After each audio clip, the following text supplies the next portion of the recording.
தமிழ் தேசிய இனத்தின் ஒற்றை நம்பிக்கை, தமிழ் பேரினத்தின் இருளகற்ற வந்த பேரொளி எங்கள் தாய்ப்புலி செந்தமிழன் சீமான் உங்களோடு.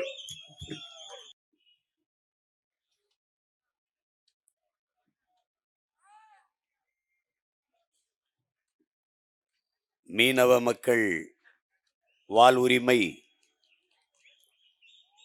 தமிழர் எங்களின் பிறப்புரிமை என்ற முழக்கத்தை முன்வைத்து நம்முடைய மீனவ பாசறை நடத்துகிற இந்த கண்டன ஆர்ப்பாட்டத்தில் பங்கேற்று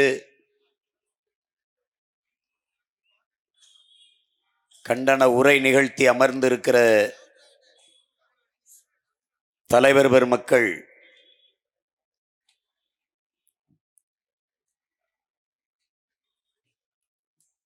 பேரன்பிற்கினிய முனைவர், தேசிய மீனவ பேரவையினுடைய தலைவர் குமரவேல் அவர்களே, புரட்சி தமிழர் மக்கள் கழகத்தினுடைய தலைவர் அன்பிற்கினிய தம்பி ஆனந்தராஜ் அவர்களே, முக்குளத்து புலிகள் கட்சியினுடைய நிறுவன தலைவர் என் அன்பிற்கினிய தம்பி ஆரு சரவணன் தேவர் அவர்களே, தாய்நாடு மக்கள் கட்சியினுடைய நிறுவன தலைவர் என்னுடைய பேரன்பிற்கினிய தம்பி பூமிராஜன் அவர்களே, தமிழர் மீட்பு கழகத்தினுடைய தலைவர் என் அன்பு தம்பி கரிகால பாண்டியன் அவர்களே,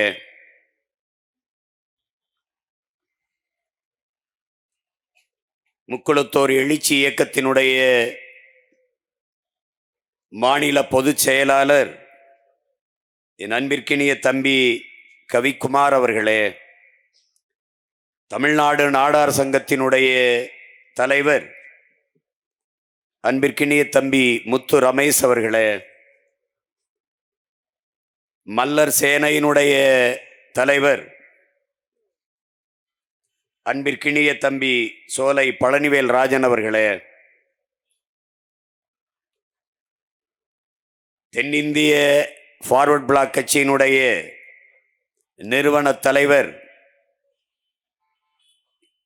என் அன்பு தம்பி கேசி திருமாறன் அவர்களே, கொங்கு மக்கள் முன்னணியினுடைய தலைமை ஒருங்கிணைப்பாளர் அன்பிற்கினிய ஐயா ஆறுமுகம் அவர்களே, சிறுபான்மை மக்கள் கட்சியினுடைய நிறுவன தலைவர் வணக்கத்திற்குரிய பேராயர் ஐயா சுவாமி இயேசுதாஸ் அவர்களே, தமிழர் தேசிய கட்சியினுடைய தலைவர் என் அன்பு தம்பி என் ஆருயிர் இளவல் செல்வகுமார் அவர்களே,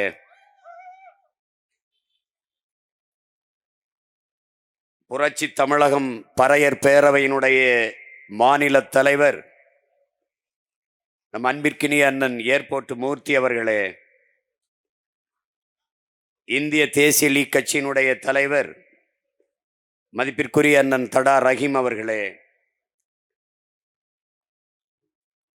உணர்வு எழுச்சியோடு உரிமைக்காக நாம் போராடுகிற இந்த போராட்டத்தில் பங்கேற்றிருக்கிற உயிரோடும் உணர்வோடும் கலந்து வாழ்கிற என் உயிர் சொந்தங்களே, உங்கள் அனைவருக்கும் என்னுடைய அன்பும் வணக்கமும்.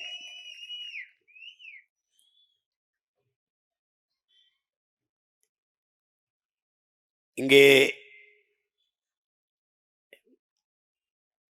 பேசிய என்னுடைய அன்பிற்கினிய அண்ணன் அலங்கார் அவர்கள் என்னை சந்தித்து பேசிய போது, நாங்கள் இந்த கட்சியை கலைத்துவிட்டு உங்கள் கட்சியிலே சேர்ந்து விடவா என்று கேட்டேன் என்று சொல்கிறார்கள். அப்படி சொல்லவில்லை. நீங்கள் அங்கேயே இருங்கள், நாங்கள் எல்லோரும் உங்களோடு இணைந்து விடுகிறோம் என்று சொன்னேன். காரணம், மதிப்புமிக்க ஆற்றல்களை எல்லாம் இணைத்து அதனோடு இணைந்து இயங்குவதுதான் இன்றைய கால தேவை, ஒரு வரலாற்று பெருங்கடமை. அண்ணன் அலங்கார் அவர்களைப் போன்ற ஆளுமைகள் தமிழ் தேசிய அரசியல் தளத்தை பலப்படுத்த இணைந்திருப்பது மிகுந்த பெருமைக்குரியது. அதற்கு என்னுடைய அன்பும் வாழ்த்துக்களும், அவருக்கு என்னுடைய நன்றியும். இங்கே பேசிய என்னுடைய தம்பி ஹுமாயூன் அவர்கள் இந்த காலம் இஸ்லாமிய மக்களுக்கு புனித நாள், நோன்பு காலம் என்று குறிப்பிட்டார். அதை போலவே கிறித்தவ மக்களுக்கும் புனித காலம், அது தவக்காலம். இப்போது நான் நிற்கிற காலமும் புனிதமான காலம்தான். அடிமைப்படுத்தப்பட்ட இன மக்கள், உணர்வை இழந்து உரிமை இழந்து நிற்கிற மக்கள், அவர்களின் உரிமைக்காக போராடுகிற செயல் ஒவ்வொன்றும் புனிதமானதுதான். அந்த புனிதமான பணியை நாம் எல்லோரும் இணைந்து செய்து கொண்டிருக்கிறோம். இங்கே பேசிய என்னுடைய தம்பிமார்கள் சாதிய இயக்கங்கள் எல்லாம் இணைந்திருக்கிறோம் என்று குறிப்பிட்டார்கள். நம்ம எல்லோரையும் இணைத்தது இந்த அண்ணன் அல்ல, நம் அன்னை தமிழ் என்பதை நாம் எல்லோரும் அறிவோம். தமிழ் உலக மொழிகளின் தாய். அவள் என் அன்பு உடன் பிறந்தார்களே, அவள் பேரன்பின் தாய். அவள் எல்லோரையும் இணைப்பாள். சாதி மத உணர்ச்சிகள் நம்மை பிளந்து பிரிக்கும். நம் சதையை வெட்டுகிற கத்தி, அருவாள், கோடாரி போல அது. ஆனால் மொழி இன பற்றும் உணர்ச்சியும் நம்மை இணைக்கும், ஒரு நூல் ஊசி போல. ஒரு தாயின் பிள்ளைகள் நாம், தமிழ் தாயின் பிள்ளைகள். ஒரே வீட்டில் குழந்தைகளாக இருக்கும்போது வாழ்ந்தோம், வளர்ந்தோம். பிறகு எல்லோருக்கும் மணமாகி குழந்தைகளாகி குடும்பம் பெறுகிற போது வசதியாக வாழ தனித்தனியாக வீடு கட்டி குடியேறினோம். அதை போல நாம் தனித்தனி அமைப்புகளாக தேவைக்கேற்ப இருந்து இயங்குகிறோம்.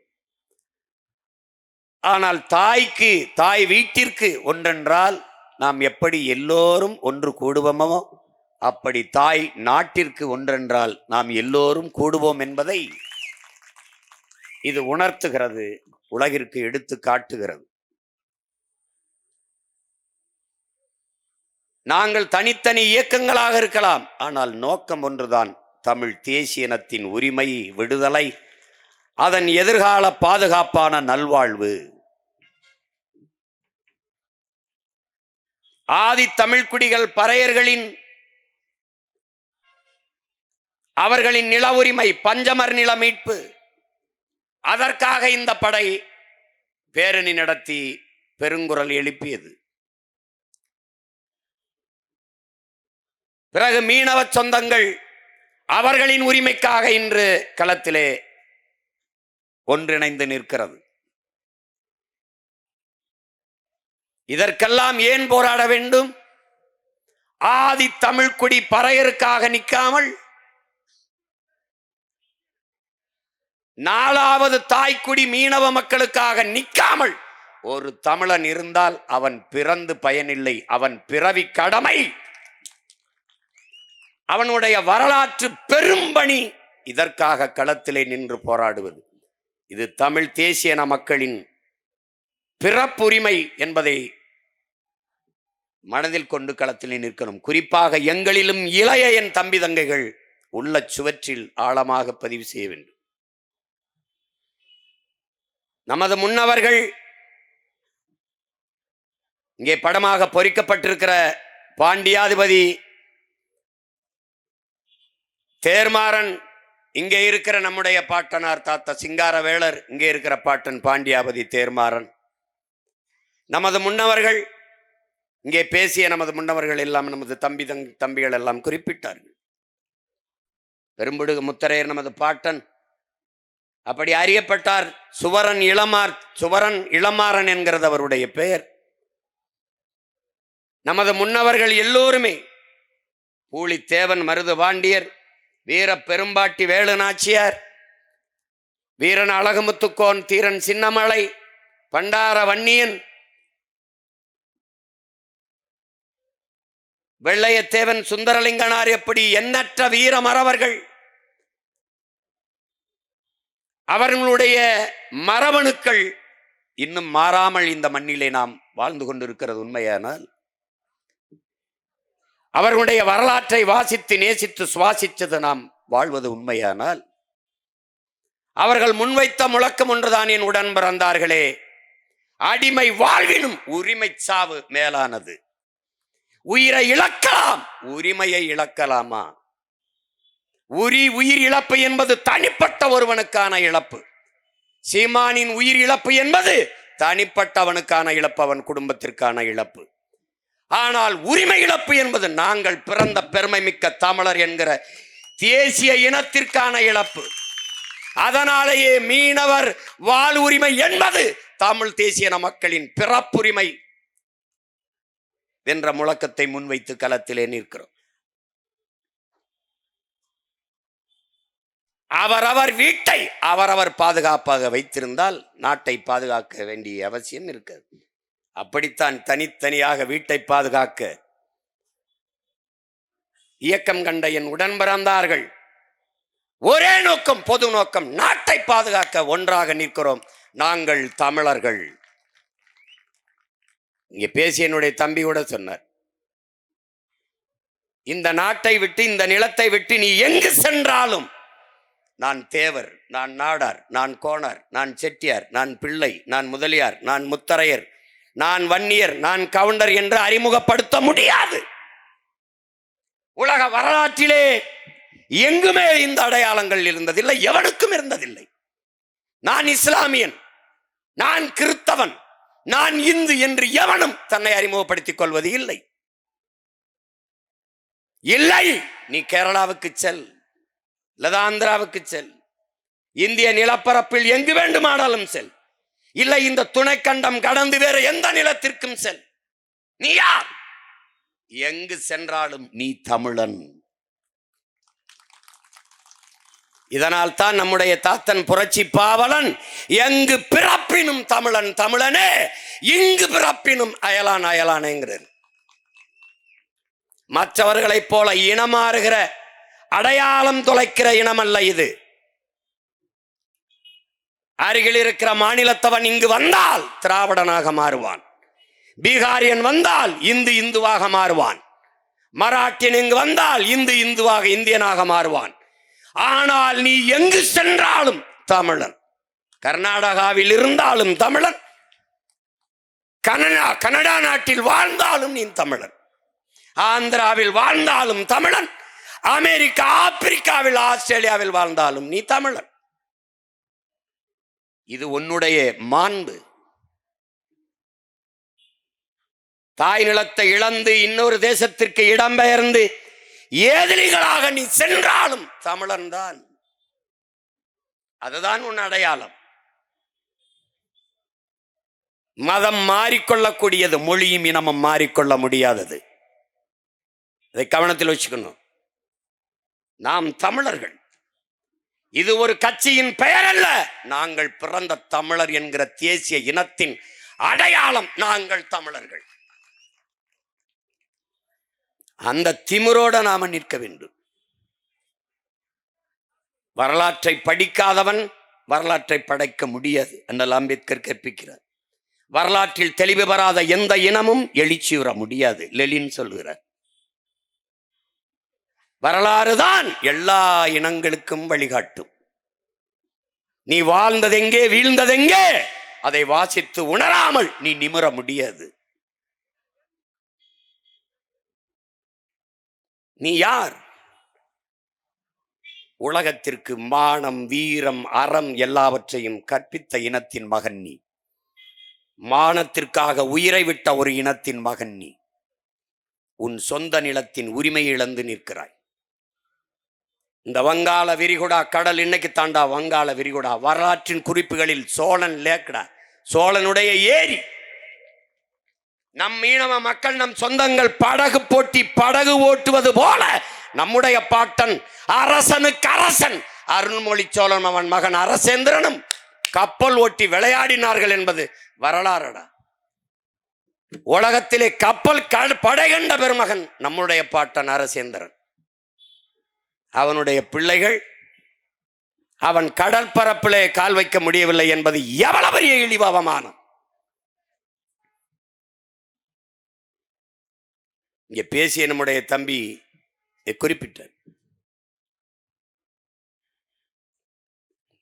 வர்ணகுலத்தான். என் தங்கை அஞ்சம்மாள் கூட வர்ணகுலத்தானை பற்றி பேசு. வர்ணகுலத்தான் வர்ணகுலத்தான்னா உனக்கு யாரு? ஏன் வர்ணன் வருது? மாயோன் மேய காடுரை உலகு, சேயோன் மேய மைவரை உலகு, வேந்தன் மேய தீம்புணல் உலகு, வர்ணன் மேய பெருமணல் உலகு. பெருமணல் உலகின் மக்கள் தான் பரதவர்கள், நாம் மீனவர்கள்.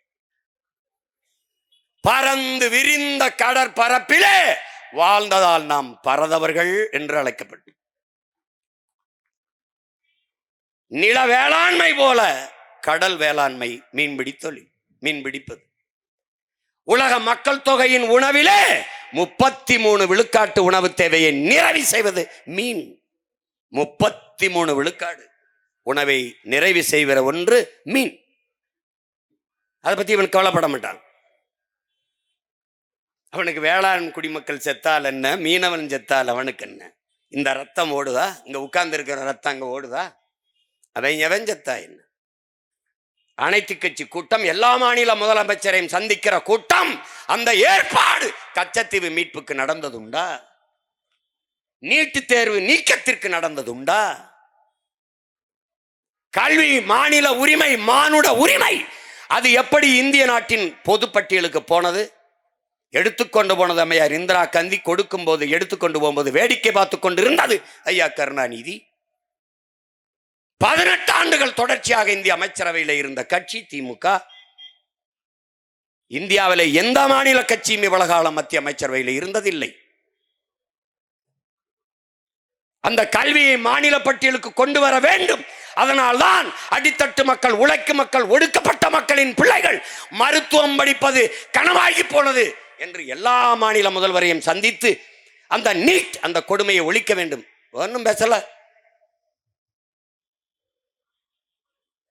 இங்கே இருக்கிற எந்த மான தமிழச்சி மாறல பால் குடித்த மகனுக்காவது 12 மீனவனம் சொந்தங்களை ஒரே சங்கிலியில் பூட்டி இழுத்து கொண்டு போக காட்சியை பார்த்த பிறகு ரத்தம் கொதித்து கோபம் கொந்தளித்திருந்தால் நீ உண்மையிலேயே மான தமிழன், மரத்தமிழன் மகன்டா. நீ அதையும் ஒரு செய்தியாக வேடிக்கையாக பார்த்திருந்தால் உன் ரத்தத்தை சோதிக்கணும். நீ ஈன பிறவி இழிமகனாக மாறிவிட்டாய். லட்சக்கணக்காக உன் இன மக்கள் கொத்து கொத்தாக கொன்றொழிக்கப்பட்ட போது நிம்மதியாக படுத்து உறங்கியவனிடத்திலே நீ அதிகாரத்தை கொடுத்தாய். உன்னை மாறி இழி குணம் படைத்தவன் உலகத்தில் எந்த இனத்திலடா இருக்கான்? எந்த இனத்தில் இருக்கான்? இந்த கடலுக்குள் செத்ததான் நீ சொல்ற? 20 பேரை ஆந்திர காட்டுக்குள் சுட்டார் சந்திரபாபு நாயுடு. இவர்கள் கேட்டது உண்டா?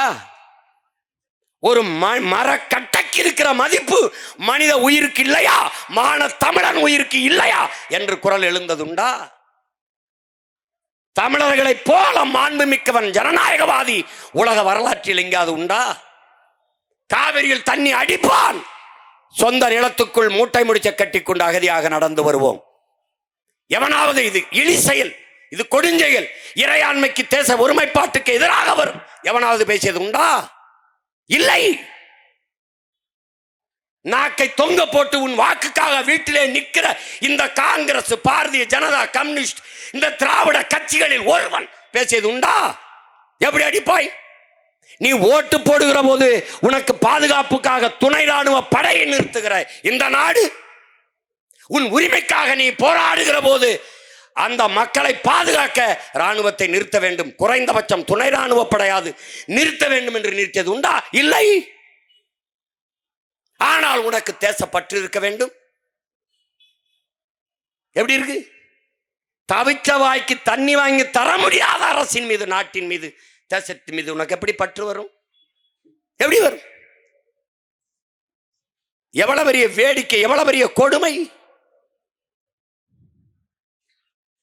இந்த கடலுக்குள் செத்து விழுகிற மீனவன் செத்து விழுகிறான், அல்லது மீனவன் கைது செய்யப்படுகிறான், படகு பறிக்கப்படுது வச்சுக்க. இந்த நாடும் ஏடும் அல்லது சட்டமன்றமோ நாடாளுமன்றமோ ஒரு இடத்திலேயாவது இந்திய மீனவன் சுடப்பட்டான், இந்திய மீனவன் சிறைபிடிக்கப்பட்டான், இந்திய மீனவனின் படகு பறிக்கப்பட்டது, அவன் வலைகள் கிழிக்கப்பட்டது, அவன் தாக்கப்பட்டான் என்ற செய்தி படிக்காது, பேசாது, பேசியதில்லை. எடுத்து பார்வேன்னா, தமிழ் மீனவன் தாக்கப்பட்டான், தமிழ் மீனவன் கைது செய்யப்பட்டான், தமிழ் மீனவர்களின் படகு பறிக்கப்பட்டது, இதுதான் பேசுவார்கள்.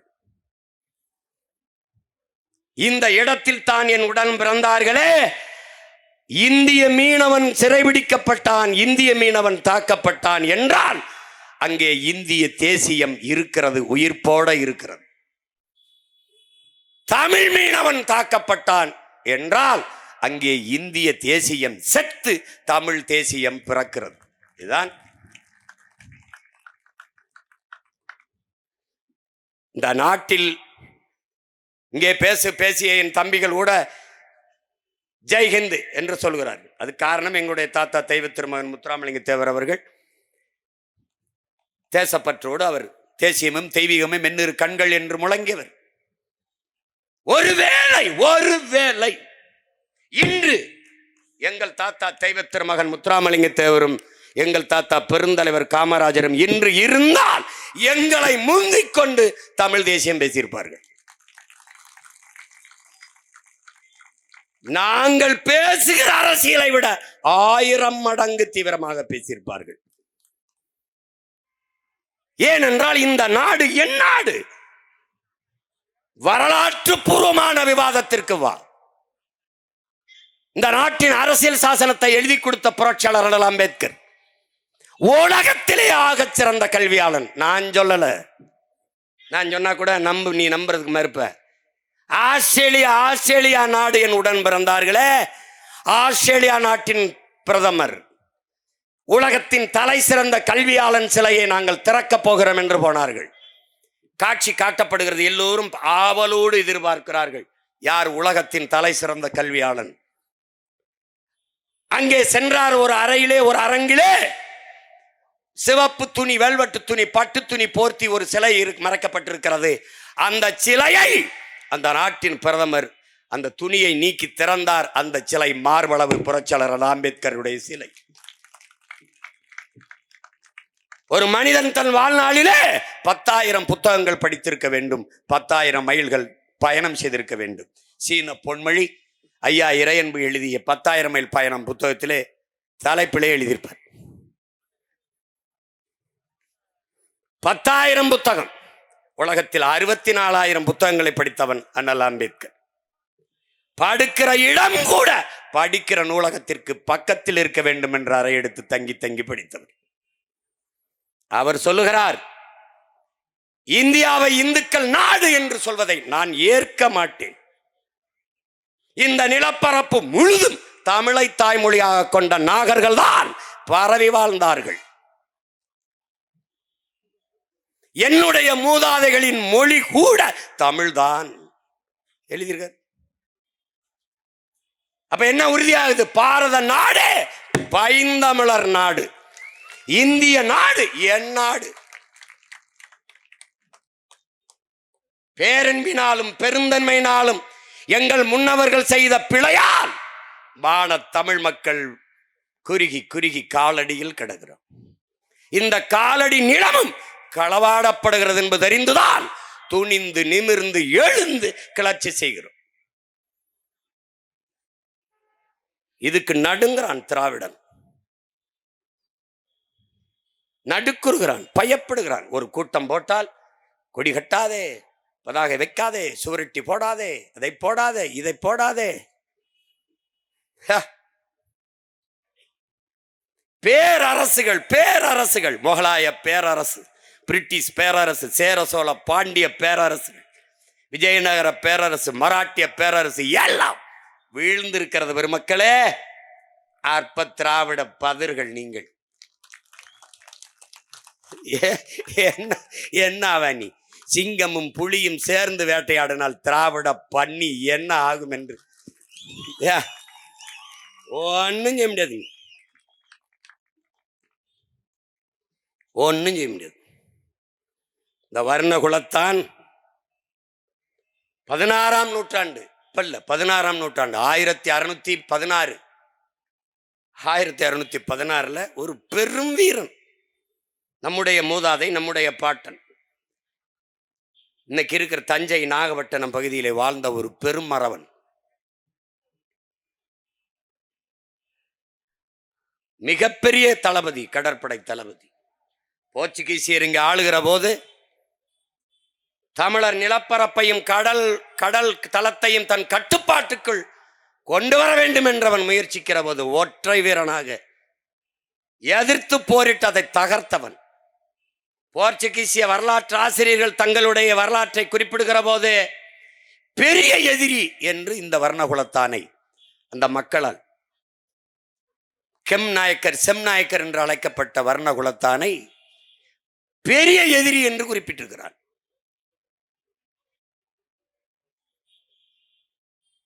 போர்க்குண காதலன், அதாவது போரையே காதலித்தவன் எழுதியிருக்கான், போர் காதலன் எழுதியிருக்கான்.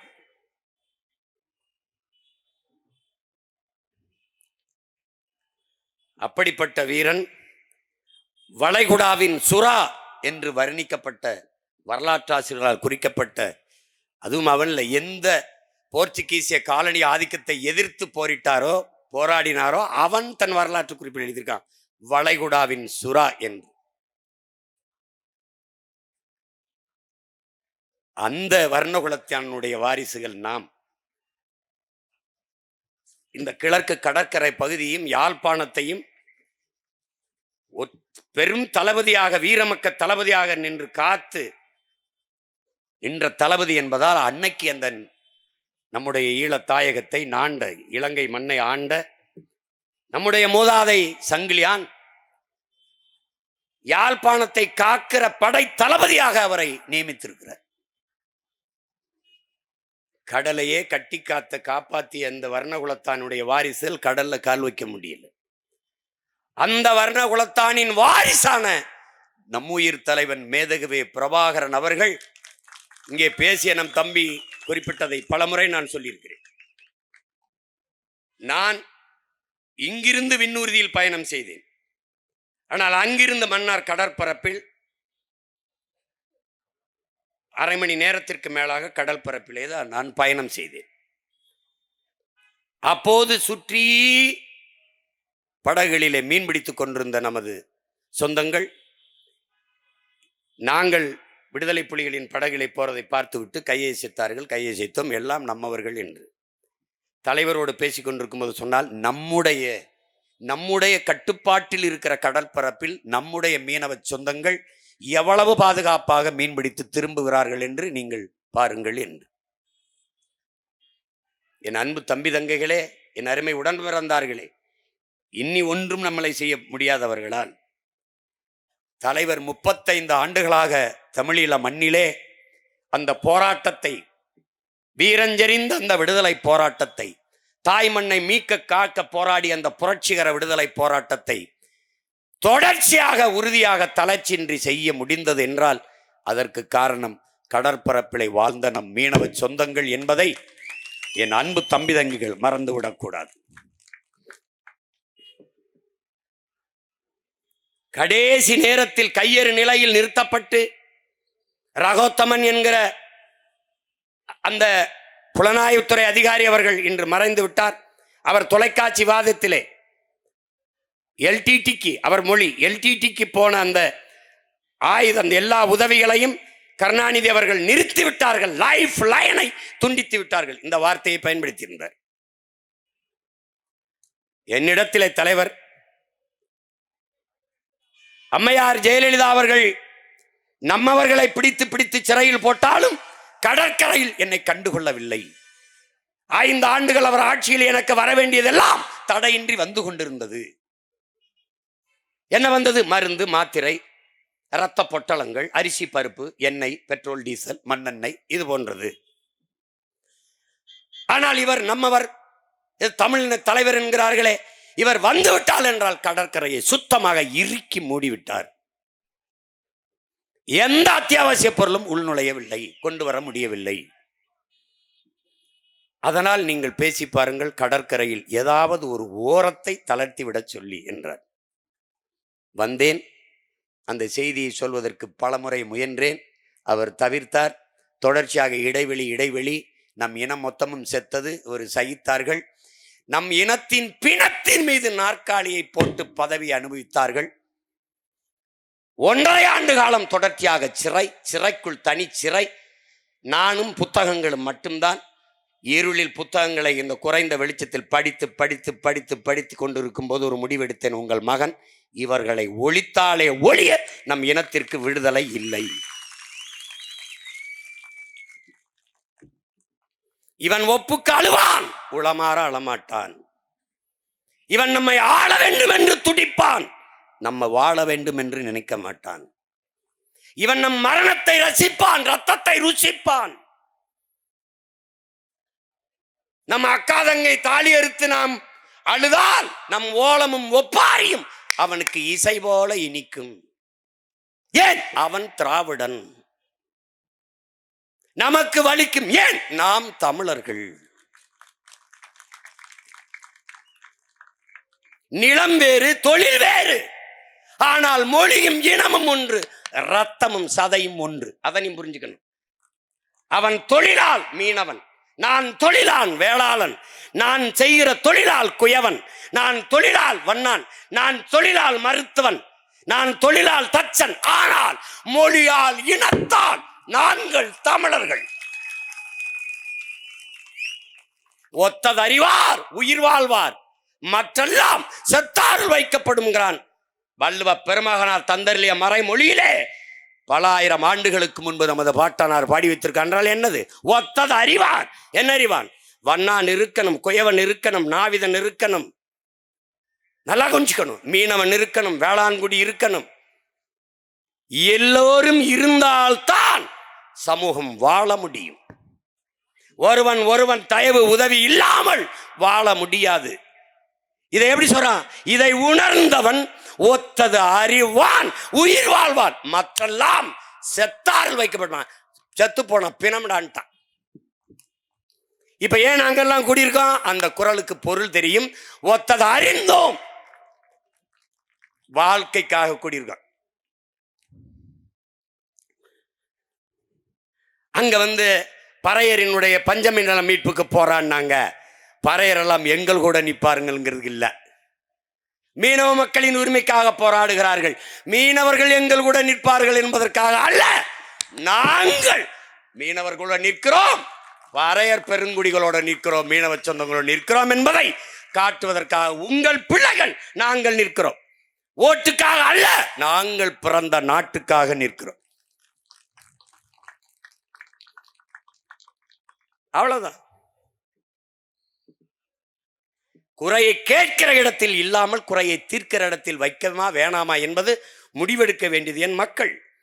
ஆனால் இப்போது நாங்கள் செய்கிற வேலை என்பது எங்கள் பிறவி பணி, கடமை. ஒரு நாடு மிகப்பெரிய துணைக்கண்டம், மிகப்பெரிய கடற்படை இராணுவத்தை நிறுத்தி இருக்கிறது. ஒரு அடிப்படை கேள்விகள் தானே. பாதுகாப்பு பணியை இந்திய கடற்படை இராணுவம் செய்கிறது. இந்திய கடலுக்குள் யாரிடமிருந்து யாரை பாதுகாக்க? இந்த கேள்வி எழுமா எழாதா? உன் சொந்த நாட்டு மக்களை அதை நீ சொல்லிரு. நீ என் நாட்டு மக்கள் இல்லைன்னா நாங்க எங்க வேலையை பார்த்துக்கிறோம். எங்க அண்ணன் ஏர்போர்ட் மூர்த்தி சொல்ற மாதிரி எப்படி பாதுகாக்கணும்னு எங்களுக்கு தெரியும். விட்டுரு எங்களை. ஆனால் நீ வாக்கை கேட்கிறாய், அது இனிக்குது. என் வரியை கேட்கிறாய், அது இனிக்குது. ஆனால் என் வாழ்க்கை மட்டும் ஏன் உனக்கு கசக்குது? ஏன் கசக்குது? என் ஓட்டு இனிக்குது, என் உரிமை ஏன் கசக்குது? அப்ப எப்படி? இவ்வளவு பெரிய இராணுவம் ஒரு முறையாவது தன் நாட்டு குடிமக்களை சுடும்போது தடுத்து காத்து காப்பாற்றியது என்ற செய்தியை அறிவார்ந்த தமிழ் சமூக தம்பிதங்கைகள் என் சொந்தங்கள் படித்ததுண்டா? இல்லை. ஒருபோதாவது சிறை பிடிக்கும் போது தடுத்து காத்து மீட்டது என்ற செய்தியை படித்தீர்களா? இல்லை. அப்ப வலிமை மிக்க இந்திய கடற்படை இராணுவம் அங்க என்ன கபடி விளையாடுதா இல்ல பல்லாங்குழி ஆடுதா?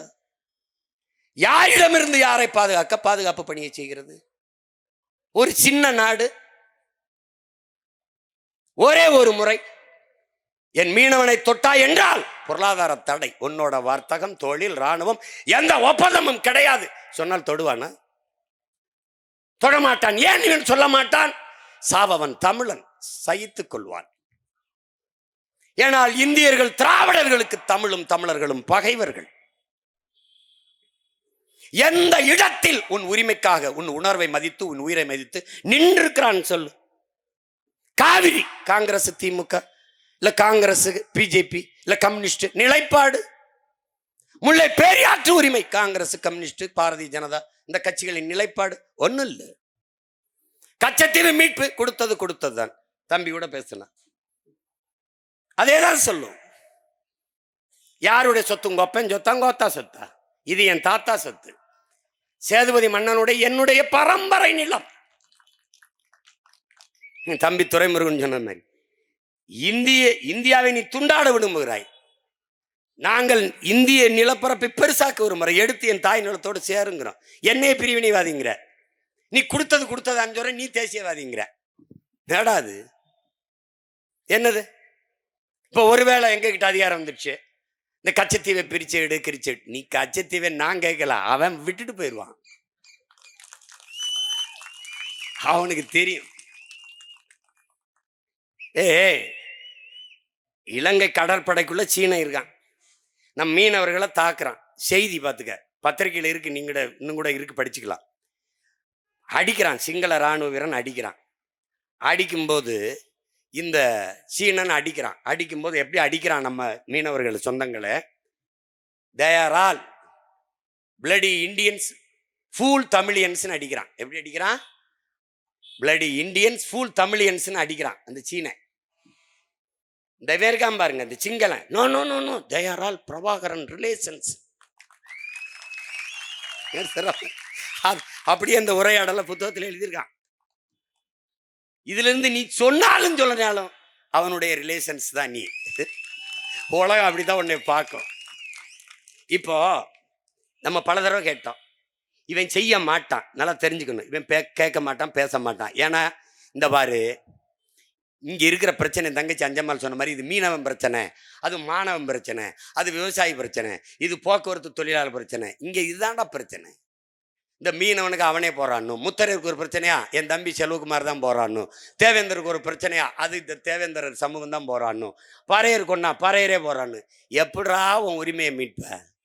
இதில் எந்த பிரச்சனையும் நம் சொந்த பிரச்சனை, நம் இனத்தின் பிரச்சனை என்று என்னைக்கு வருகிறியோ அன்றுதான் எழுச்சியான போராட்டமாக மாறும். அதிகாரம் கவனத்தில் எடுக்கும், தீர்வு வரும். கடல்ல மீன் பிடிக்கிறது மீனவன் பிரச்சனை இல்ல, நம் உரிமை பிரச்சனை. கடற்கரையில சமாதி கட்டுறதுல நம்ம அதை தகர்க்கணும் சொல்றது மீனவர் வாழ் உரிமைக்காக இல்ல. கடற்கரை தமிழனுடைய கடற்கரை, என்னுடைய பொது சொத்து. அது எவனுக்கும் கல்லறை கிடையாது. அது உங்க ஒப்பனுக்கும் கிடையாது, உன் தாத்தனுக்கும் கிடையாது, எவனுக்கும் கிடையாது. கடற்கரை கடற்கரை தான். இந்திய நாட்டிலே இந்த நாட்டை ஆண்ட பிரதமர் எவனும் கடற்கரையில் படுத்திருக்கானா? இந்திய நாட்டில் எத்தனை மாநிலங்கள், அத்தனை மாநில முதலமைச்சர் கடற்கரையில் படுத்திருக்கானா? நீ என்னத்தை புடுங்கிட்டேன்னு எல்லாரும் ரெண்டு ஏக்கர்ல படுத்திருக்க? இல்லை எங்க பாட்டனை போல விடுதலைக்கு செக்கு இழுத்தியா, இல்ல தூக்குல தொங்குனியா, இல்லை சிறை வெட்டியா, மிதி வெட்டியா? ஒன்றும் பண்ணல.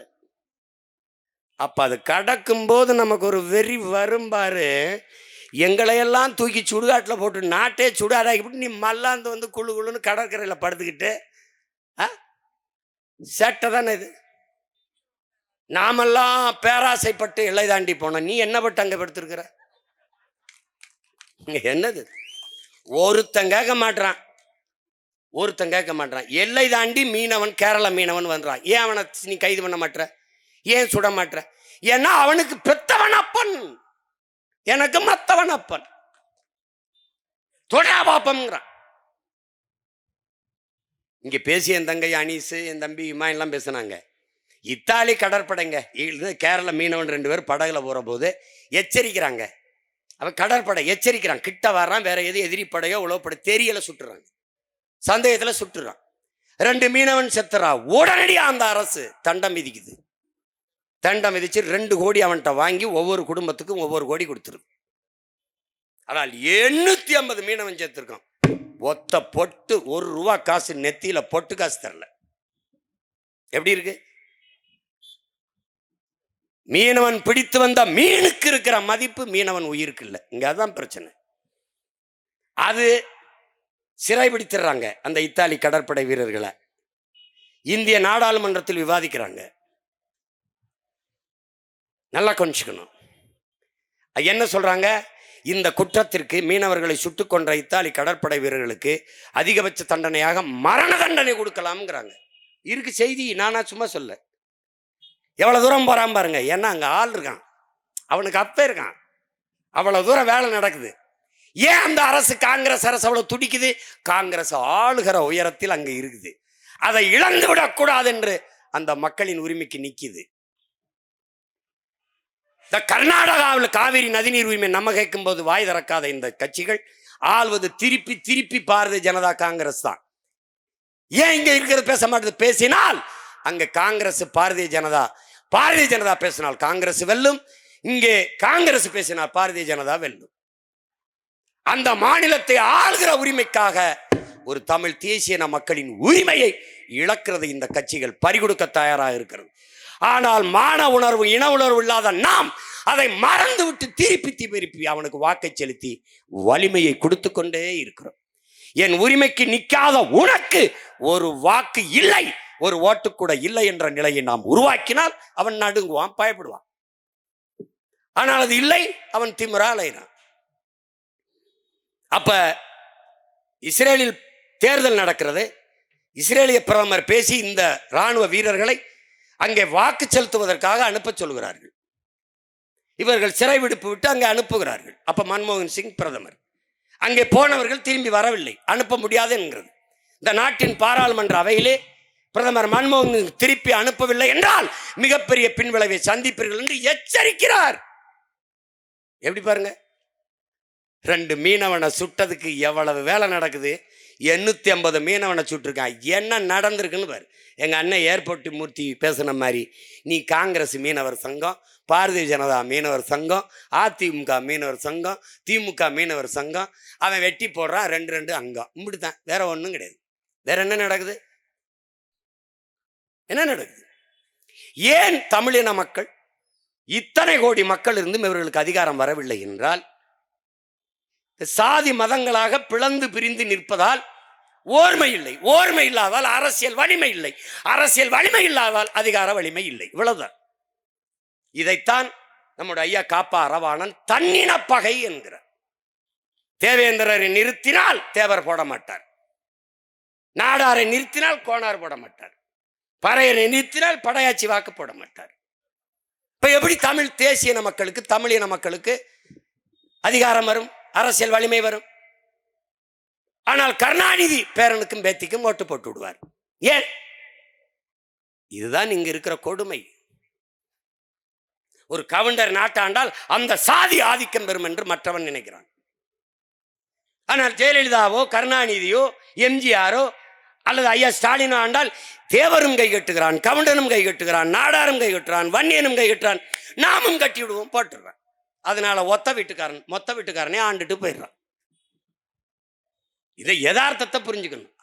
அப்புறம் வெளியில வந்து நாங்கள் யார் தெரியுமா, நாங்க எவ்வளவு பெரிய ஆள் தெரியுமா, அதான் தெரியுது. செருப்படி வாங்குறது, 2-3 சீட்டுக்கு முட்டிக்கால் போடுறது, சொந்தமா சுயமா தன்மானத்தோடு நினைக்கிறத பேச முடியல. அப்புறம் எம்எல்ஏ ஆகி எம்பி ஆகி எங்க போய் எம்புரணி?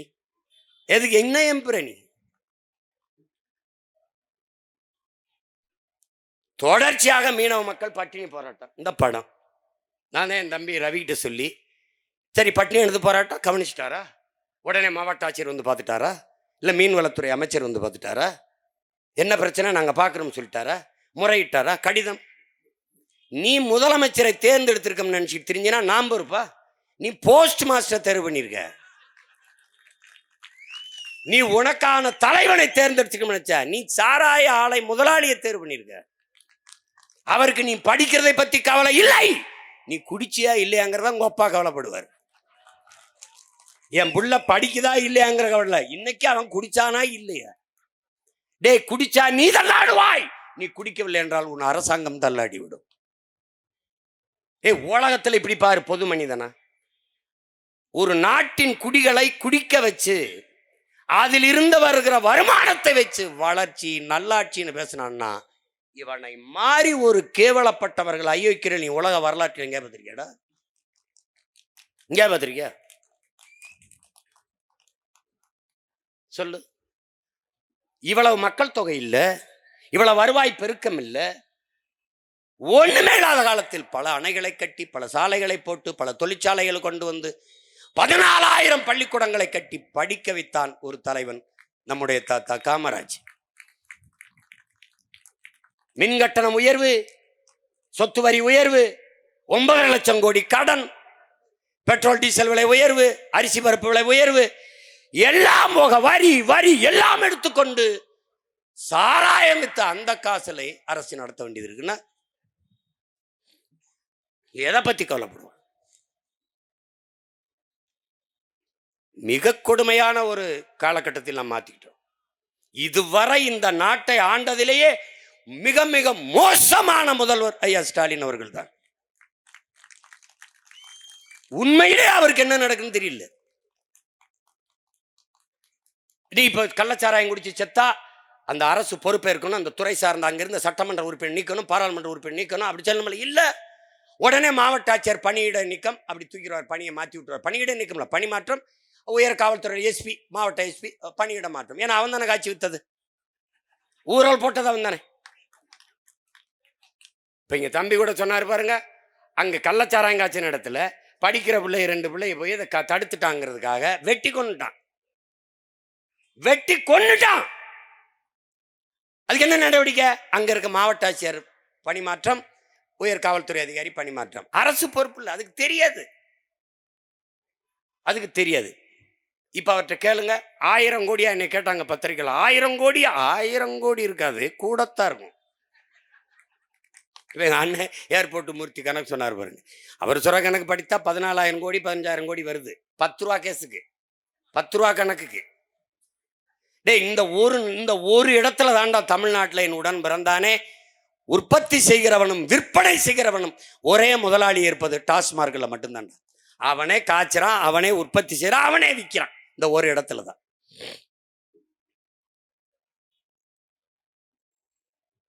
நம் மக்கள் வலிமை மிக்க வாக்கை வைத்திருக்கிற போது இந்த மக்களின் உரிமைக்காக வாழ்வுரிமை பாதுகாப்புக்காக நிற்கவில்லை என்றால் ஒரு வாக்கை கூட பெற முடியாது என்கிற நிலையை நாம் உருவாக்கவில்லை என்றால் அவன் நம்மளை மதிக்க மாட்டான், நமக்கு இந்த பிரச்சனைகளுக்கு தீர்வு காண மாட்டான். ஒரு இடத்திலேயாவது நமக்கு நின்றுருக்காங்களா பாரு. இந்த நாட்டை பார்த்து இலங்கைங்கிற தீவுக்கு ஏன் அச்சம் இல்லை? உன் சொந்த நாட்டு மக்களை சுட்டுக் கொள்பவனுக்கு நீ இராணுவ பயிற்சி கொடுப்பியா?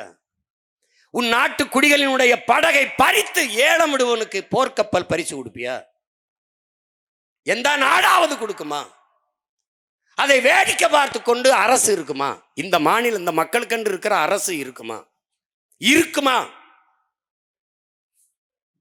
சொல்லுங்க.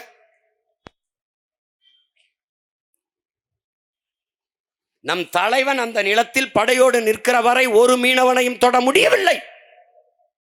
இந்த நாடு வலிமை மிக்க கடற்படை வைத்திருக்கிறது. அமெரிக்காவினுடைய போர்க்கப்பல் தூத்துக்குடியில் வந்து நங்கூரம் போட்டு 3 மாதங்கள் நங்கூரம் போட்டு நின்றுச்சு. ஒரு வாரம் 3 மாதம் பயணம் செஞ்சு வந்து தூத்துக்குடி கடற்கரையில் ஒரு போர்க்கப்பல் நிறைந்த ஆயுதங்களோட வந்து நங்கூரம் போட்டு நின்றுச்சு. ஒரு வாரம் கழிச்சு போய் பார்க்குறான், என்னடா வேற ஒரு கப்பல் இருக்குன்னு.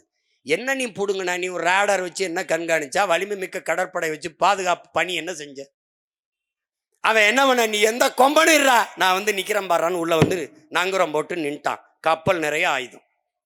நீ என்ன பண்ண, அந்த ஆயுதத்துல அந்த கப்பல்கள் இருந்த 2 வீரனை கைது பண்ணி உள்ள போட்ட. அவன் என்ன, அவனுடைய துணை தூதர் தேவயானி கோபுர கடையை தூக்கி உள்ள போட்டான். உடனே ஐயோ ஐயோன்னு கத்துனான். அவன் காதலே வாங்கல. அவன் என்ன சொல்ல வரான், நீ எந்த கொம்பனா விடுறா, என்னை ஒண்ணும் பண்ண முடியாதுன்னு வந்து கட்டான். ஆனால் அதே அமெரிக்க போர்க்கப்பல் ஒற்றை மகன் அந்த நிலத்தில் நிக்கிறவரை கூட நுழைஞ்சானடா. மொத்த சீனா மொத்த இலங்கையும் ஆக்கிரமித்து நிற்கிறது. மறுப்பவர் எவர்? கச்சத்தீவிலே சீன கூடாரம், சிங்கள வீதிகளிலே வணிக நிறுவனங்களின் பெயர் பலகைகளில் சைனீஸ் எழுத்துக்கள். இங்கே வட இந்தியன் பணி செய்வது போல அங்கு முழுக்க சீனர்கள் வேலை செய்கிறார்கள். அம்மந்தோட்டா இதே கடற்படை தளத்திற்குத்தான். நெப்போலியன் சொல்லுகிறான், என் உடன் பிறந்தார்களே, பிரிட்டிஷ் கால்வாய் எனக்கு கிடைத்தால் 1 மாச காலத்தில் உலகத்தை வென்று முடிப்பேன். ஆனால் இலங்கையிலே திரிகோணமலையே அந்த கடற்பரப்பு எனக்கு கிடைத்தால் ஒரே வாரத்தில் உலகத்தை வென்று முடிப்பேங்கிறான். அப்பதான் யார் எங்கடா இருக்கு திருகோணமலைன்னு கவனிக்கிறான். அது யார்கிட்ட இருக்கு? நம்முடைய தலைமையிட்ட இருக்கு, நம்முடைய தாய் நிலத்தில் இருக்கு. இயற்கையில் அமைந்த எல்லா நாடுகளையும் இணைக்கக்கூடிய ஒரு கடற்படை தளம், ஒரு துறைமுகம். அந்த இடத்தை சீனா குருவிக்குது. இந்த பாரு, நான் சத்தியம் பேசுறேன், என் தலைவன் மேல ஆணைய. தலைவர் வந்து என்ன பேசுது, 36 லட்சம் கோடியை கொடுக்குறேங்குது, நாடை அடைஞ்சு குடிக்கிறேங்குது, நீங்களே அதிபரா இருந்த ஆளுங்குது. தலைவர் கேட்கிறாரு, இதுக்கு நான் என்ன பண்ணணும்னு. அதுல 25 ஏக்கரை அந்த திரிகோணமலை கடற்பரப்புல 30 ஆண்டுக்கு லீஸுக்கு ஒத்திக்கு கொடுங்குது. சரி, யோசிக்கலாம், போயிருது. திருப்பி அமெரிக்கா அதே தேவை, அதே ஆஃபர், அதே டிமாண்ட், அதே தேவையை வைக்குது. சீனா என்ன சொல்லுதோ அதே சொல்லுது. அதிபராக்கிறோம், உங்களுக்கு விடுதலை பெற்றுக் கொடுத்துறோம், நீங்க ஆளுங்க, எங்களுக்கு அந்த கடற்பரப்பு மட்டும் கொடுங்க. சரி, தலைவர் அனுப்பிடுறார். திருப்பி முக்கியமான தளபதிகளை கூப்பிட்டு உட்காந்து பேசுறாரு. என்ன செய்யலாம்? சில தளபதிகள் சீன தயவுல நம்ம நாடு அடைஞ்சுக்கலாம், பக்கத்தில் இருக்க நாடுன்னு. சில தளபதிகள் சீனா பக்கத்தில் இருக்க அடிக்கடி மூக்க நீட்டும், அமெரிக்கா பெரிய நாடு, அது தயவுல அடைஞ்சுக்கலான்னு. இப்ப இங்க ஒரு தலைவன் இருக்கான், நம்ம உயிருக்கு உயிரான தலைவன் சொல்றாரு, இது 2ல எதை செஞ்சாலும் இந்தியாவுக்கு எதிராக வந்துரும்லங்கிறாரு. இந்தியாவுக்கு எதிராக வந்துவிடக் கூடாது என்று நினைத்த தலைவனுக்கு எதிராக இந்தியா நின்றதுதான் வரலாற்றில் பெருந்துரோகம். தலைவர் மறுத்தார், ராஜபக்சே ஏற்றான், இறங்கிட்டான். அவனுக்கு எல்லா உதவியும் செஞ்சு நம்மளை அழிச்சான். இன்னைக்கு இலங்கையை அவன் கைப்பற்றிட்டான். அதே கடற்படை தளத்தை, அதே திரிகோணமலையை 90 ஆண்டுக்கு 900 கோடிக்கு லீஸுக்கு எடுத்து அம்மந்தோட்டாவில் கடற்படை தளத்தை அமைத்து விட்டான். நீ ஒன்னும் செய்ய முடியாது. நீ என்ன செஞ்ச? பாகிஸ்தான் போர் தொடுப்பு, பாகிஸ்தான் நாடே இருக்காது. ஏன்னா வேறு பெரிய சண்டையர், சின்ன பையன்.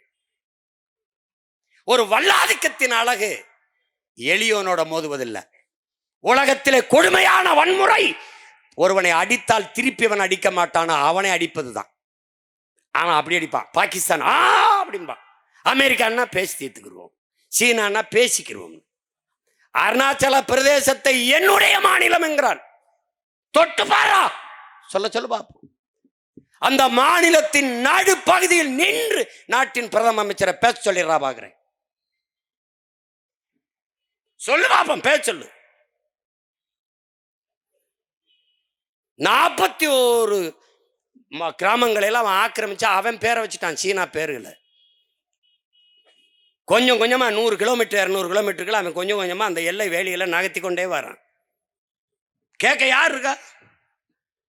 இதேதான் நேரு அவர்கள் வட இந்தியாவில் ஒரு பகுதியை எடுத்து வட இந்திய நிலப்பரப்பில் சீனாவுக்கு தாரை வார்த்தார். அதேதான் இதை எடுத்து தாரை வார்த்து கொடுத்தார் அம்மையார் இந்திரா காந்தி. அன்னைக்கு பாராளுமன்றத்தில் என் தம்பியில் குறிப்பிட்டது போல ஒரே ஒரு மகன், நம்முடைய தாத்தா மூக்காயத்தவர் அவர்கள், வரலாற்றில் பெருந்துரோகத்தை நீங்க செய்கிறீர்கள். நான் நாடாளுமன்ற உறுப்பினராக இருக்கிற ராமநாதபுரத்திலே என்னுடைய மக்களுக்கு நீங்கள் துரோகம் செய்கிறீர்கள், மீனவ மக்களின் வாழ்வாதாரத்தை பறிகொடுக்கிறீர்கள், உங்கள் அப்பா செய்த வரலாற்று தவறை நீங்கள் செய்கிறீர்கள். அம்மையார் இந்திரா காந்தி அவர்களே, கச்சத்தீவை கொடுக்காதீர்கள் என்று முழக்கமிட்ட ஒரே மகன் நம்முடைய தாத்தா தேவர் தந்த தேவர் மூக்கையாத்தவர் அவர்கள் தான். பேசுனா இந்த பார், நான் சொன்னா நீ நம்ப மாட்ட. இங்க பார், இந்த கச்சத்தீவு இலங்கைக்கு கொடுப்பது சம்பந்தமான விவாதம் வருது. எப்ப இருந்து? இலங்கை விடுதலை பெற்றதுல இருந்து அதை கேட்டுக்கிட்டு இருக்கான் அவன், கடற்படை தளம் அமைக்கிறதுக்கு. அப்ப 1961 10/5/1961 பிரதமர் நேரு சொல்றாரு பாரு, இந்த சின்ன தீவின் பேரில் எனக்கு எந்த அக்கறையும் இல்லை. யாருக்கு? அவங்க அப்பஞ்சொத்து இல்ல. ஏய், நான் சில சமயம் நானா பேசும்போது நம்ப மாட்டேன் தான் அதை எடுத்து படிக்கிறேன். ஏன்னா நான் பார்த்து படிக்கிற பழக்கம் இல்லை, இதை நீ பார்த்துக்கணுங்கிறதுக்காக படிக்கிறேன். இந்த சின்ன தீவின் பேரில் எனக்கு அந்த முக்கியத்துவம் இல்லை. மேலும் அதன் மீதான நமது உரிமையை விட்டு கொடுப்பதில் எனக்கு எந்த தயக்கம் இல்லை. ஏன்? அவருக்கு அது சம்பந்தம் இல்லை. பாரு ஐயா பெருமகனார் நேரு, அடுத்த ஒரு தானே தலைவர், தன்மான தலைவர் டாக்டர் கலைஞர், முத்தமிழறிஞர். பாரா, இங்க பாரா, கீழே பாரா. 1973 அக்டோபர் 15-16 இதில் கொழும்புவில் இந்திய ஸ்ரீலங்கா அரசுகளினிடையே பேச்சுவார்த்தை நடத்தப்படுவதற்கு முன்பே அக்டோபர் 13-14 தேதிகளில் அன்றைய தமிழ்நாடு முதல்வர் மாண்புமிகு தமிழின தலைவர், தன்மான தலைவர் டாக்டர் கலைஞர், முத்தமிழ் அறிஞர், வித்து பிழைத்தவர், அவர்கிட்ட பாராடே முத்தமிழறிஞர் கருணாநிதியிடம் கலந்து ஆலோசிக்கப்பட்டுள்ளது. ஸ்ரீலங்கா அரசுடனான பேச்சுவார்த்தையில் அதனுடைய செய்திகள், அதாவது சாரம் அனைத்து முதல்வருக்கு தெரிவிக்கப்பட்டு கொண்டே இருந்தது. அதில் இந்திய ஸ்ரீலங்கா அரசுகள் எடுக்கும் முடிவுக்கு முழு ஆதரவை அளிப்பதாகவும், தமிழ்நாட்டில் உள்ள சூழ்நிலையை அனுசரித்து வெளிப்படையாக தனது நிலைப்பாட்டை அறிவிக்க இயலாது என்றும், தமிழ்நாட்டில் இருந்து எந்த எதிர்ப்பும் தீவிரமடையாமல் பார்த்துக் கொள்வதாகவும் உறுதியளித்தார். இவங்க கச்சத்தீவை மீட்பாயின்னு நீனு வாயில் அரிசியை போட்டு படுத்து கிடக்குற. நீ டேய் போடா, ஒன்று நடந்துருச்சு தப்பு, நீ என்னோட பிறந்தது இல்லை நான் உன்னோட பிறந்தது, ரெண்டுல ஒன்று தவறு நடந்துருச்சு. இவன் எப்படி மீட்பான்? அவன் எப்படி மீட்பான்?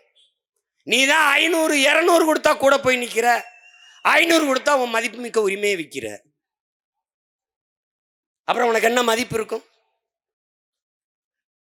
கச்சத்தீவை எப்போ அவன் கொடுப்ப? நீ இப்போ நீ ஒரு 5 வருஷம் என் தம்பிகள் சொல்கிற மாதிரி என்கிட்ட கொடு, தெரியாமல் கூட நீ ஓட்டு போட்டு படுத்துரு, ஒரு நிறைந்த போதையில் கூட எனக்கு போட்டுடுறான், போட்டு மயக்கத்தில் கூட போட்டு ஒரு தடவை ஏப்பா தெரியாம சரி விடுப்பா, ரொம்ப கத்துறா, ஒரு தடவை போட்டு தான் பார்ப்போமே, என்னை ஒரு தடவை உட்கார வச்சு தான் பாருடா எங்களை. டேய், அவன் நம்ம மீனவன் வர்றான், சட்டசபையை கூட்டுறோம், ஒரு அரை மணி நேரம் பேச்சுடா. இந்த நாடு நாடாவதற்கு முன்பே நிலைத்து வாழக்கூடிய பூர்வீக மக்கள், இந்திய நாடு எங்கள் நாடு, பாரத நாடு, பைந்தமிழர் நாடு. கச்சத்தீவு எங்களுடைய தாய் நிலம், எங்களுடைய பாட்டன், எங்கள் மூதாதை சேதுபதி மன்னனுடைய சொந்த நிலம், தமிழரின் தாய் நிலம். அதை இலங்கை சிங்கள அரசிற்கு தாரை வார்த்து கொடுத்து விட்டது அன்றைய காங்கிரஸ் அரசு, அம்மையார் இந்திரா காந்தி. எங்களுடைய வாழ்வுரிமை பறிபோய் விட்டது. கச்சத்தீவு எனக்கென்றால் கடல் பரப்பு தூரம், கச்சத்தீவு அவனுக்கென்றால் கடற்பரப்பு அவனுக்கு தூரம். அதனால் கச்சத்தீவை மீட்க வேண்டும்.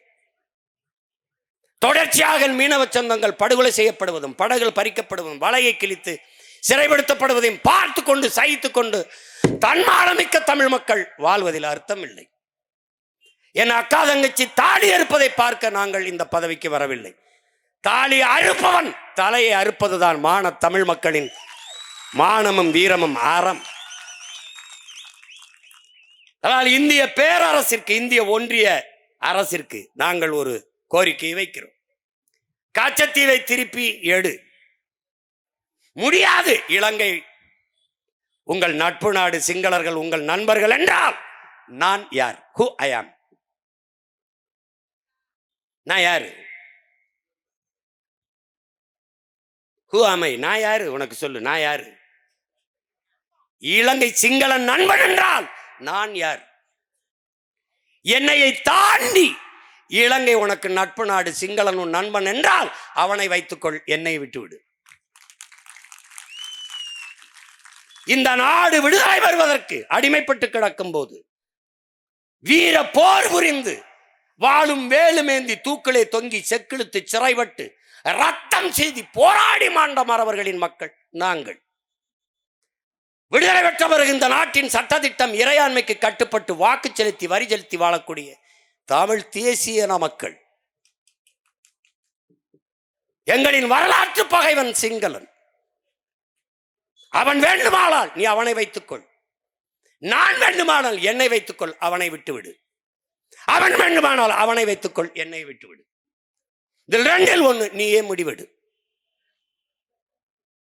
ஒரே வழி, கச்சத்தீவை திருப்பி எடு, இல்லை என்றால் என்னை பிரித்து விடு. இது சட்டசபையில் தீர்மானம். மாநில அரசு போடுகிற சட்டங்களை நாங்கள் மதிக்க வேண்டியதில்லை. அப்ப நீ போடுற சட்டத்தை நான் என்ன மாயத்துக்கு மதிக்க வேண்டும்?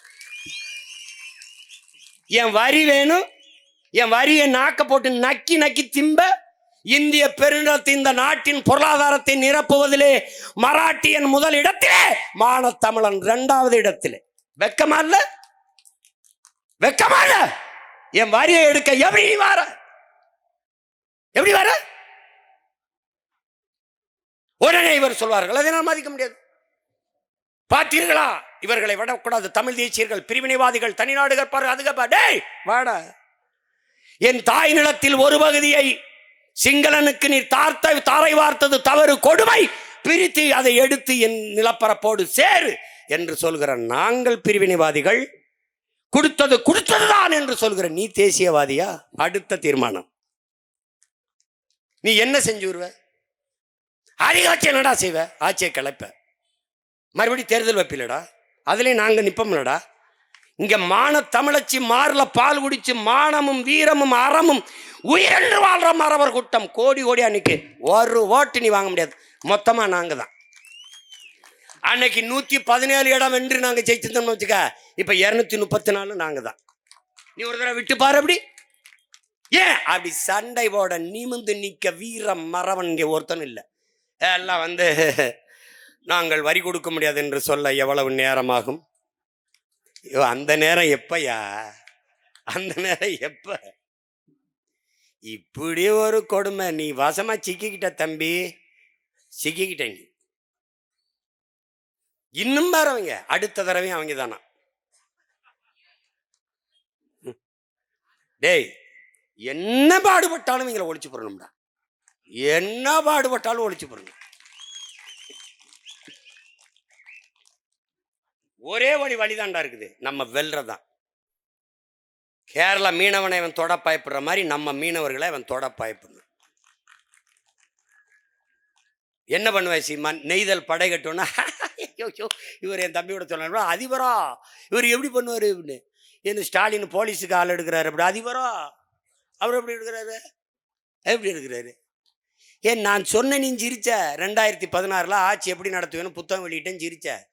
அதை பினராயி விஜயன் நெய்தல் படைன்னு ஒன்று கட்டி அது பேரணியில் அவர் போய் வணக்கம் செலுத்துறார், ரசிக்கிறார். நெய்தல் படை கட்டிட்டார், நாம் நெய்தல் படைன்ட்டோமா? அதை அப்படியே காப்பி அடிக்க கூடாதான். நெய்தல் மீட்சி இயக்கம். நெய்தல் மீட்சினா யார்கிட்ட அடமானம் இருக்கு? நகை அடமானம் வைக்கிறோம், மீட்கிறோம். யார்கிட்ட இருக்கு? நீங்க தான் அடமானம் வச்சா வைக்க போயில, இவங்க தான். யார்கிட்ட? நம்ம தான் நம்ப சொன்னா பரவாயில்ல, மீட்கணும்டான்னு. இவங்க மீட்சி இயக்கம். எங்கப்போ நம்ம சொல்றோமா? அது மக்கள் அதை ஆதரிக்கிறானா? அதனால அதுக்கு ஒரு வார்த்தை. இப்பதான் முதியோரே பாக்குறாங்க. அன்பு சோலை என்று முதியோர் காப்பகம். இவனால் முதியோர்களே இல்லைல்ல. திடீர்னு தூக்கத்திலிருந்து எந்திரிச்சு பேசுவாங்க, சாதிவாரி கணக்கு எடுக்க வேண்டும். ஆமா, எடுக்க வேண்டும். நீ தான் ஏன் எடுக்கணும்? நெய்தல் படை தமிழ் தேசிய அரசு, தமிழர் தேசிய அரசு அமையும் போது நெய்தல் படை கட்டப்படும். எப்படி கட்டுவ சீமான்? மீனவ மக்களை படையில் எடுப்பேன். அவனுக்கு கல்வி தகுதி கிடையாது, உடல் தகுதி கிடையாது, ஒரே தான் படகோட்ட தெரியுமா, நீச்சல் தெரியுமா? தெரியும், படையில சேர்க்கிறேன். பயிற்சி அது உலகத்தில் தலை சிறந்த பயிற்சியை கொடுக்குறோம். நீ பெட்ரோல் கொண்டு போவியா, டீசல் கொண்டு போவியா, சாப்பாடு கொண்டு போவியா, எதை கொண்டு போய் எனக்கு தெரியாது. ஆனா இந்த குண்டு இந்த துப்பாக்கி கொண்டு போகும். ஒரு படகுக்கு 2 அந்த படகு போகும்போது பின்னாடி துணை படகு, பாதுகாப்பு படகு. அதே படகு நான் அனுப்புவேன், கப்பல் பின்னாடி போகும், மீன்பிடி படகோட. அவன் வர்றான்னு வச்சுக்கடா, அவன் தொடுவான்னு நினைச்சா தூக்குடா, முதல்ல போடுறான். சாகுன்னு ஆயிடுச்சு, அவனை சாகடிச்சிட்டு செத்துடுறான். நடுக்கடல்ல ஒரு தடவை பறக்க விடுறா, இன்டர்நேஷனல் இஷ்யூ ஆகுடா, சர்வதேச கடல் எல்லையில பிரச்சனைடா, பேச வருவான். அப்ப கால் மேல கால் விட்டு ஐ டோன்ட் நோ இங்கிலீஷ். போட ஏண்டா, நான் சாகும்போது என் ஆத்தால அப்ப கதரும் போது என் அக்கா தங்கச்சி தாலி இருக்கும்போது ரயிச்சுக்கிட்டு உட்கார்ந்துருந்த நாய் போட. என் கடல் எல்லைக்குள் என் மக்கள் சுதந்திரமாக மீன் பிடிக்க முடியாம எவனும் நடமாட முடியாத நிலையை உருவாக்க. நெய்தல் படை கட்டுவது உறுதி. நீ வேணா பாரு, அவனை தொட சொல்லுப்பா. எப்படி ஆள் எடுப்ப நீ? போலீஸுக்கு எப்படி எடுப்பியா? ஊர்காவல் படையெல்லாம் எடுக்கிற, ஒன்னத்துக்கு உதவாத படைகள் எல்லாம் எடுத்து வச்சுக்கிற. என்ன பண்ணுது உன் போலீஸ்? தான் எல்லாருக்கும் தெரிஞ்சு கஞ்சா விற்கிது, எல்லாம் விற்கிது.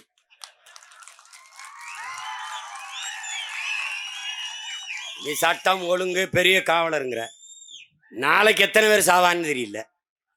எவன் வெட்டுப்பட்டுச்சாவன், இவன் குத்துப்பட்டுச்சாவன், உயிரோடவே சீருடையோட போலீஸ் எரிச்சு போட்டு போறேன், ஒன்றும் கேட்கல. போலீஸ் ஒரு காவலரை எரிச்சு உயிரோட கொளுத்தி விட்டு போயிட்டான். இப்ப நாம நாட்டை பாதுகாக்கிறோம் இல்லையோ, முதல்ல போலீஸை பாதுகாக்கணும். நம்ம பிரச்சனை அதுதான், நமக்கு இருக்கிற பிரச்சனை அதுதான் பெரிய பிரச்சனை இருக்கு. மீனவர் வாழ் உரிமை என்பது மீனவ மக்களின் உரிமை என்று நீங்கள் எண்ணுவதை கைவிடுங்கள். தமிழ் பேரினத்தின் உரிமை என்பதை நீங்கள் கவனத்தில் வச்சுக்கணும். இந்த அரசுகள் செய்யாது.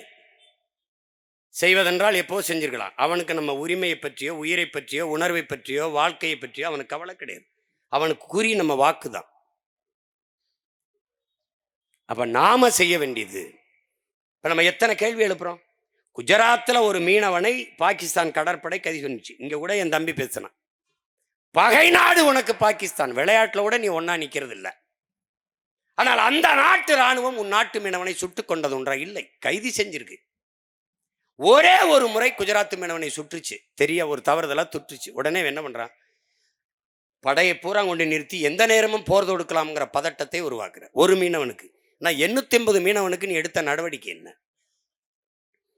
ஒரு மீனவன் சாவுக்கு இந்த நாட்டின் வெளியுறவுத்துறை அமைச்சர், பாதுகாப்புத்துறை அமைச்சர், பிரதம அமைச்சர் ஒரு கண்டனமாவது, ஒரு வருத்தமாவது தெரிவிக்க வேண்டாமா? இல்லை.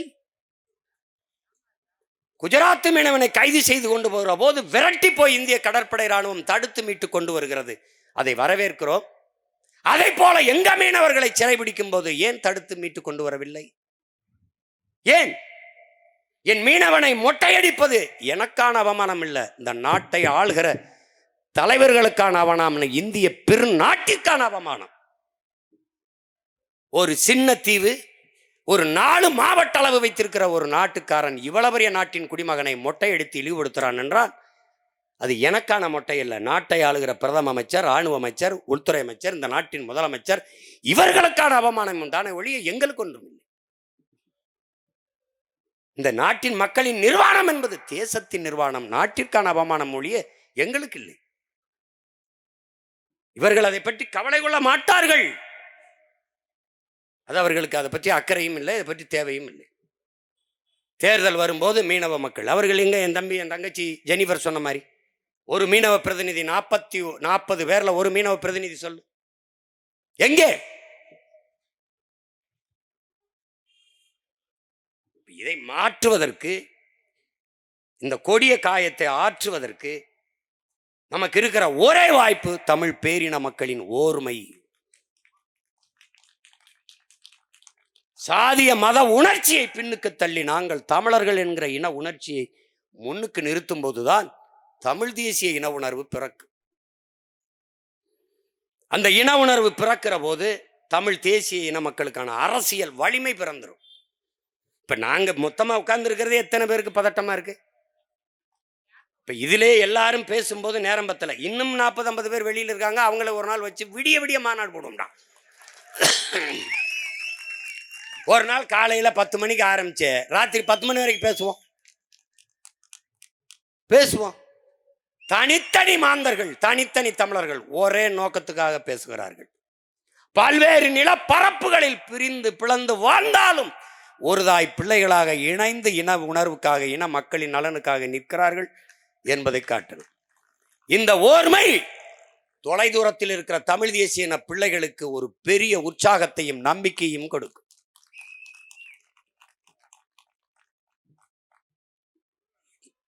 ஏன்னா அவன் நம்மளை பார்த்து நினைப்பான், அவன் ஒரு தனியாக அங்கிட்டு கத்திட்டு இருப்பான், இவன் தனியாக கத்திட்டு இருப்பான், அவன் தனியாக கத்திட்டு இருப்பான்னு நினைப்பான். அப்படி கிடையாது. ஒரு உயர்ந்த நோக்கத்திற்காக ஒன்றிணைந்த நாங்கள் நிற்போம் என்பதை காட்டுவதற்காக இந்த தொடர்ச்சியாக இந்த தமிழின மக்கள் நாங்கள் ஒருங்கிணைந்து இந்த மக்களின் பிரச்சனைகளை முன்னிறுத்தி நாங்கள் போராடி வருகிறோம். இந்திய நாட்டை ஆளுகிற ஆட்சியாளர்கள், குறிப்பாக தமிழ்நாட்டு ஆட்சியாளர்கள், திராவிட மாடல் ஆட்சியாளர்கள் ஒன்றத்துக்கு உதவாததுக்கு எல்லாரையும் கூட்டி கூட்டி பேசிட்டு இருக்கிறத விட்டுவிட்டு உயிர் பிரச்சனையாக இருக்கிற நீட்டு பிரச்சனையை நீக்குவதற்கு, இந்த மீனவ மக்களினுடைய வாழ்வுரிமையை மீட்பதற்கு, காப்பதற்கு, இது போன்ற பிரச்சனைகளுக்கு நீங்கள் எல்லா கட்சியும் கூட்டி பேசுங்கள், எல்லா மாநில முதல்வரையும் சந்தித்து பேசுங்கள். மீனவர் வாழ்வுரிமையை, மீனவர் மீன் பிடிக்கிற உரிமையை அதை பாதுகாத்து கொடுங்கள். இந்த கடல் பரப்பில் மீன் பிடிக்கிற உரிமை இந்த நாட்டின் குடிமக்கள் எங்களுக்கு இருக்கா இல்லையா? முதலில் நாங்கள் இந்த நாட்டின் குடிமக்களா இல்லையா? இல்லை என்றால் இல்லை என்று சொல்லுங்கள். நாங்கள் இந்த நாட்டின் குடிமக்கள் என்றால் எங்களுக்கு உரிய பாதுகாப்பை கொடுங்கள், எங்கள் வாழ்வுரிமையை மீட்டுக் கொடுங்கள். இதுதான் நாங்கள் வைக்கிற கோரிக்கை.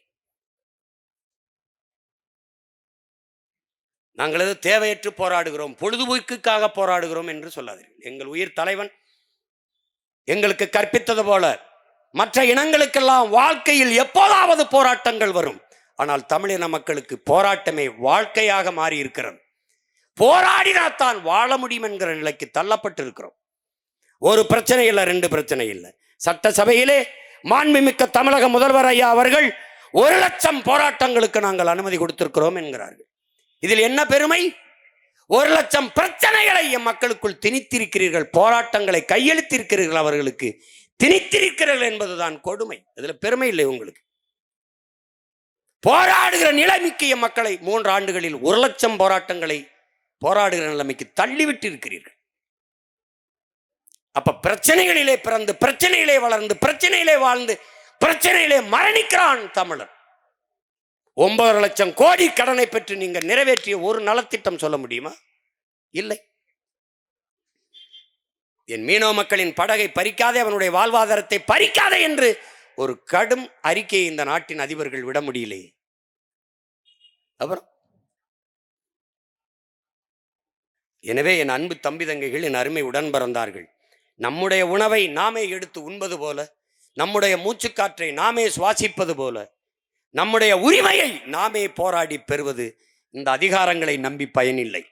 ஒன்றை உங்கள் உடன் பிறந்தான் சொல்லுவேன், மக்களின் பிரச்சனைகளை அரசு கையில் எடுக்காத போது அரசை, அதிகாரத்தை கையில் எடுப்பதை தவிர மக்களுக்கு வேற வழி இல்லை. எனவே அதிகாரம் மிக வலிமையானது, அதை அடைந்து விட்டால் அனைத்தும் எளிமையானது. அதிகாரத்தை நோக்கி அடிமை நிலையில் இருக்கிற அன்னை தமிழ் மக்கள் பாய வேண்டும், எழ வேண்டும், கிளற வேண்டும், வெல்ல வேண்டும். இதை தவிர நம் இன மக்களின் உரிமை மீட்புக்கு, எதிர்கால பாதுகாப்பான நல்வாழ்வுக்கு வாய்ப்பு இல்லை. மீனவ மக்கள் நம்மோடு நிற்பார்கள் என்று நாம் இங்கே நிற்கவில்லை, அந்த நம் சொந்தங்களோடு நாம் எல்லோரும் நிற்கிறோம் என்பதை காட்டுவதற்காகவே இங்கே நாம் கூடியிருக்கிறோம். எனவே இந்த கூட்டு இயக்க போராட்டத்தின் வாயிலாக நாம் விடுகிற கோரிக்கை, எங்கள் அன்பு மக்கள், எங்கள் மீனவ சொந்தங்களின் வாழ்வுரிமையை பாதுகாத்து கொடுங்கள். தொடர்ச்சியாக சிறைபிடிக்கிற அந்த கொடுமையை தடுங்கள். சிறைப்பட்டு இருக்கிற எங்கள் மீனவ சொந்தங்களை விடுதலை செய்யுங்கள். பறிமுள் செய்த ஏலமிட்ட படகுகளை மீட்டுக் கொடுங்கள், அல்ல அந்த படகுகளின் எண்ணிக்கைக்கு ஏற்ப இழப்பீடை கொடுங்கள். இதுதான் எங்கள் கோரிக்கை. புரட்சி எப்போதும் வெல்லும். நாளை நமது வெற்றி அதை சொல்லும். போராட்டத்தில் பங்கேற்ற என் உயிரினும் இனிய என் உடன் பிறந்தார்கள், பல்வேறு அரசியல் இயக்கங்களை சார்ந்தாலும் மக்களின் நலனுக்காக ஒன்று கூடிய என் உடன் பிறந்தார்கள் எல்லோருக்கும் என்னுடைய அன்பும் வணக்கமும், உங்கள் எல்லோருக்கும் என்னுடைய புரட்சிகரமான வணக்கமும் வாழ்த்துக்களும். தமிழ் தாய் வாழ்க, தலைவர் பிரபாகரன் வாழ்க. அனைவரும் பாதுகாப்பதற்காக உங்கள் வாழ்விடங்களை, இருப்பிடங்களை நோக்கி பயணம் செய்யுங்கள். நன்றி, வணக்கம். நாம் தமிழர்.